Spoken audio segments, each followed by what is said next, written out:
اعوذ باللہ من الشیطان الرجیم بسم اللہ الرحمن الرحیم اللہم صلی علی محمد وعلی آل محمد وبارک وسلم۔ نبی کریم صلی اللہ علیہ وآلہ وسلم کے نواسے سیدنا امام حسین رضی اللہ تعالی عنہ کی ولادت باسعادت شعبان کے مہینے میں ہوئی، اور آپ کی ولادت کے بارے میں 3 اقوال ملتے ہیں: 3 شعبان المعظم، 4 شعبان المعظم اور 5 شعبان المعظم۔ اور جب حضرت سیدنا امام حسین رضی اللہ تعالی عنہ کی ولادت باسعادت ہوئی تو حضرت علی المرتضیٰ رضی اللہ تعالی عنہ نے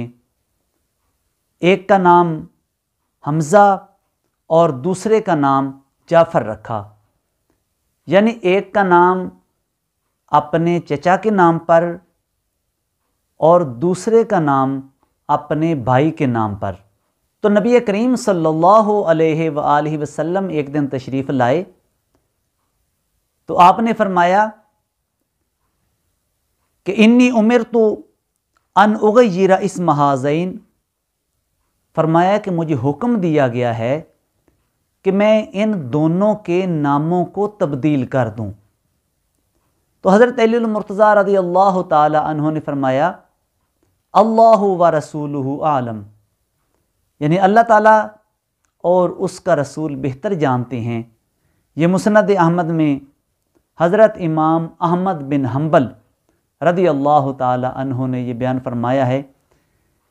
کہ نبی کریم صلی اللہ علیہ وآلہ وسلم نے دونوں نواسوں کے نام تبدیل کر کے حسن اور حسین رکھ دیے۔ تو نبی کریم صلی اللہ علیہ وآلہ وسلم نے ارشاد فرمایا الحسن والحسین اسمان من اسماء اہل الجنہ،